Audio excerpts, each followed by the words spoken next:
Hello and welcome. In this video, we will learn about encapsulation. Alright? Now, before I tell you about encapsulation, I want to tell about namespaces and access specifiers. Okay? Now, first I will explain about namespace. Now, see here I have a small program int age equal to 5, see out age. So, when I run this, I get 5 as the output. Okay. So I have this line here. You know what this means. I have already explained. And I have this line here. So let me comment this out now and run the program. So when I run the program, it gives me an error saying that cout was not declared in this scope. Alright.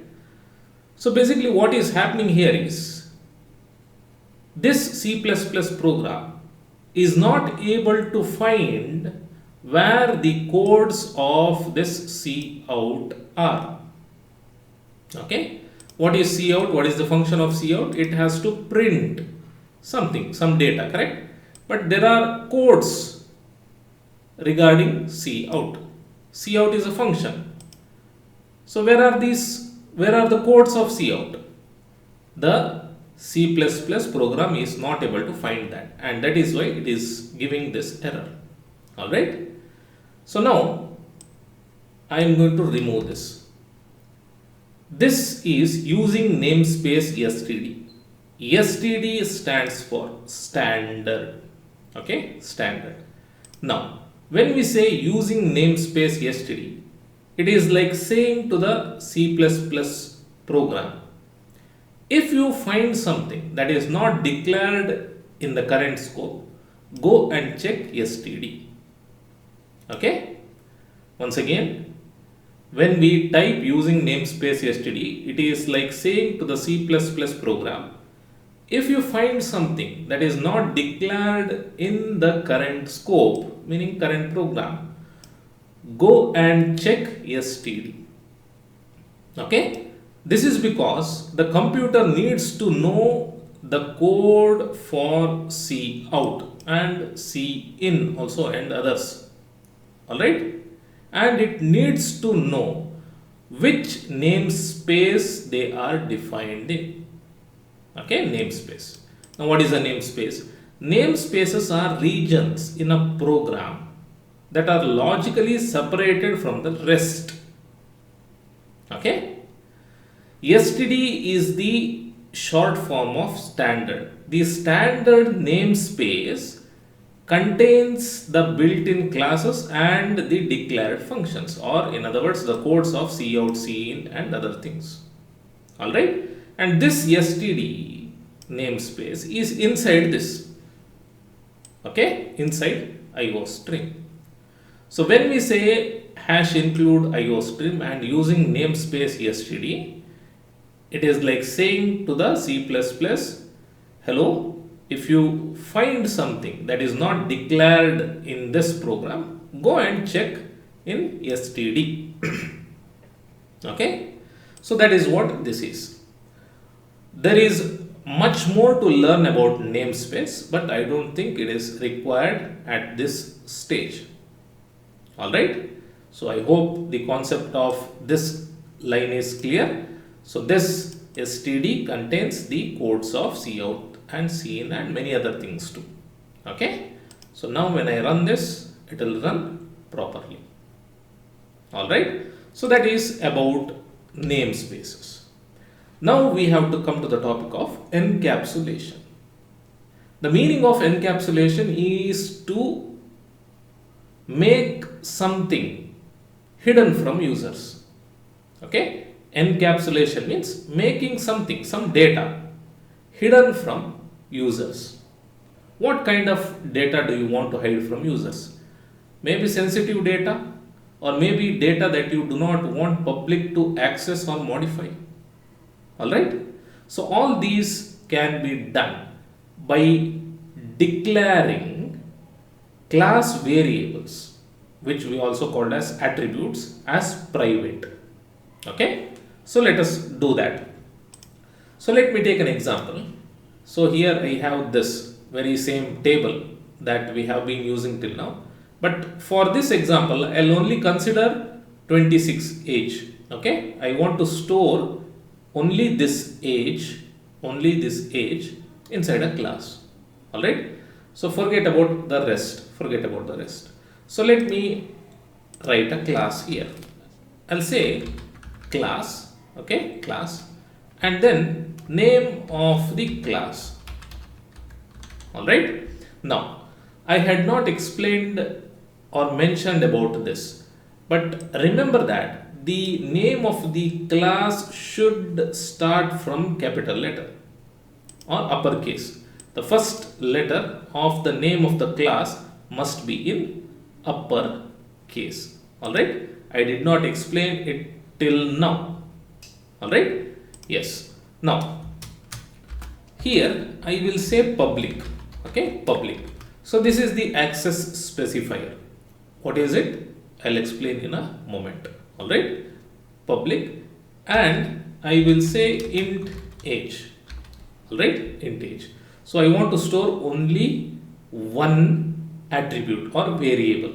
Okay. So I'll end this here, and here let me remove this, and here let me create an object. I'll say employee and employee 1. Okay. So I have created an object here. Now I can do this employee 1 dot age equal to 26. Correct? So when I run this, it will be done. So if I want to access it, I'll say cout employee 1 dot age.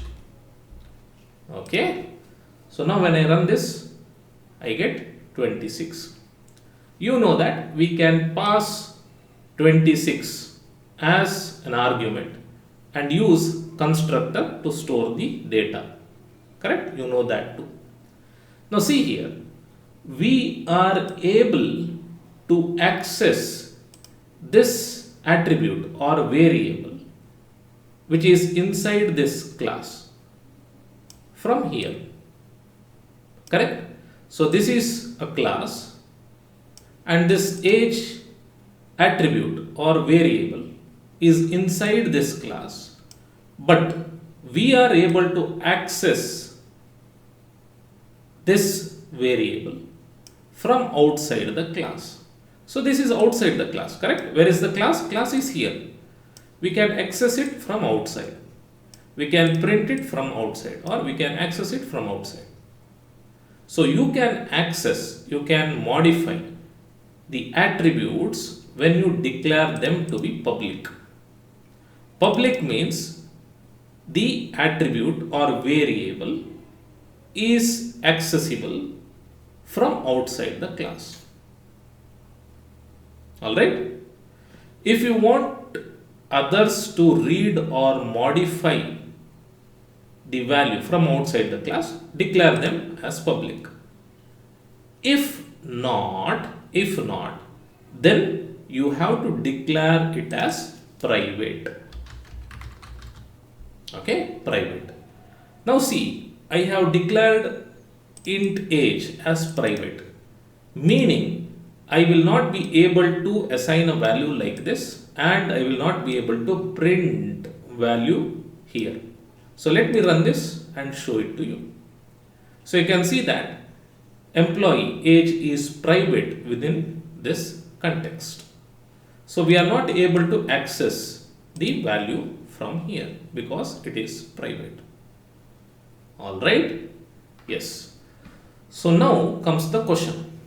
If you want to store the value 26 inside this age, then what should we do? Then we have to use setters and getters. Okay? Setter is used to assign a value.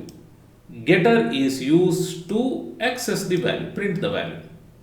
Alright? So let me show you how it is done. So here I have said private int age. Okay? Now I will say public, okay, public, and here I will say void, and I'll say set age, okay, set age. Now this is my function. I'll write it and I'll explain it to you, okay. Age equal to age, and here I will say int age. All right, yes. So this is my setter. Setter is a function, okay. It starts with set. What am I trying to store with the help of this line? I'm trying to store 26 inside age. To do this, I need the help of this, okay.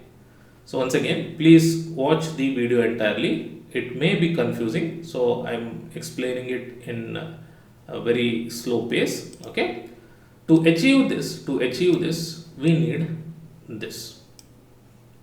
All right. Now this is done. Okay.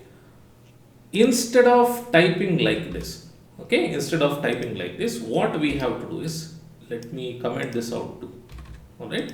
Instead of typing like this, what we should use is employee1 dot set age and then pass 26.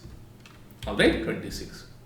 See, let me remove this to avoid confusion.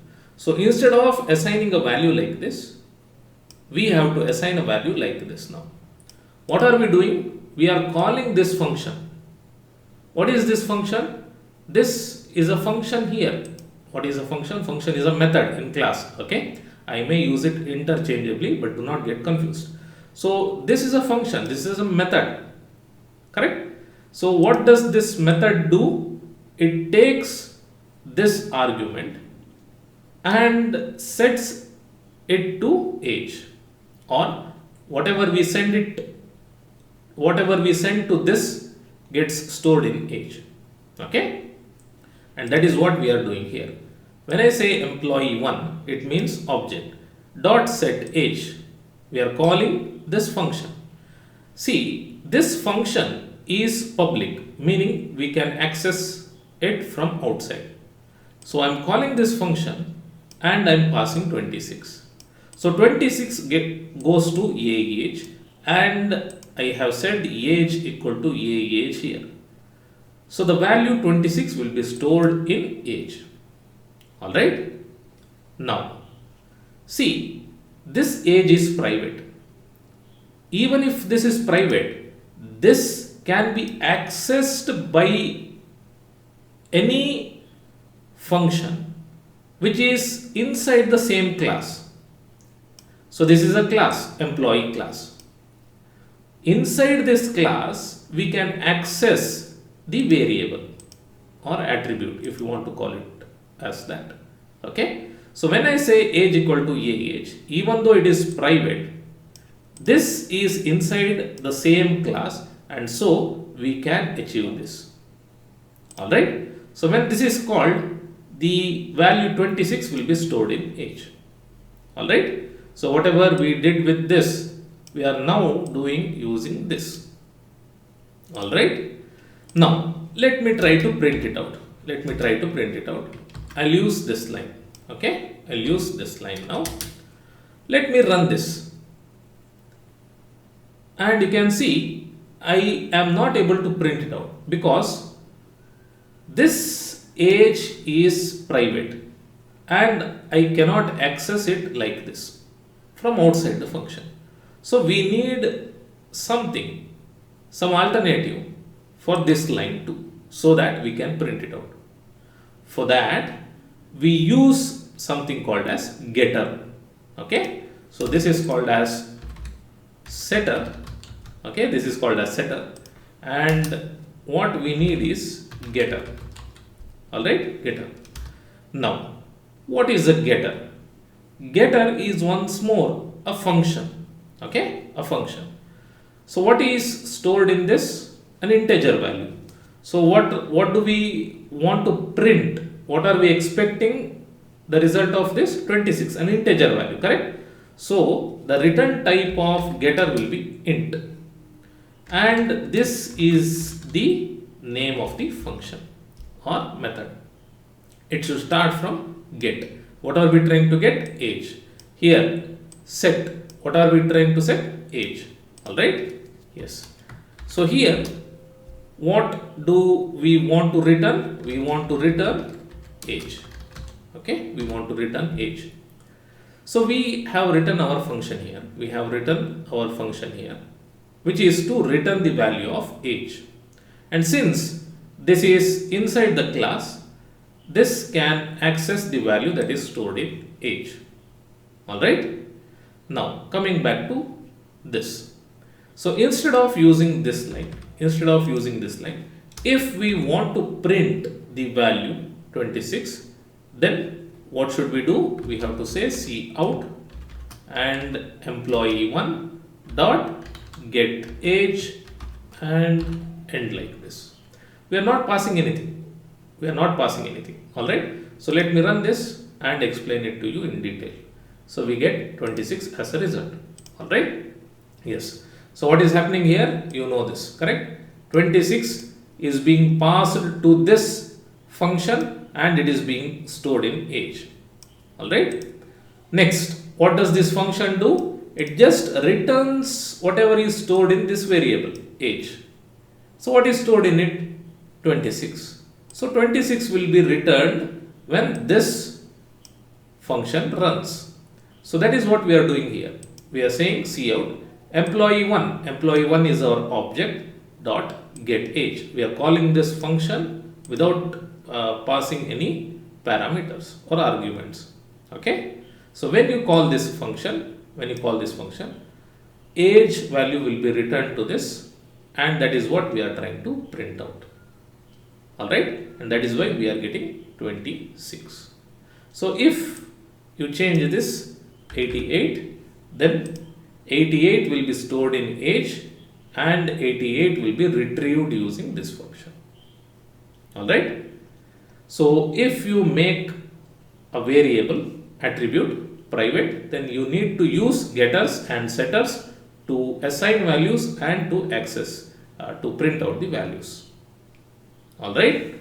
Now we use this method of getters and setters.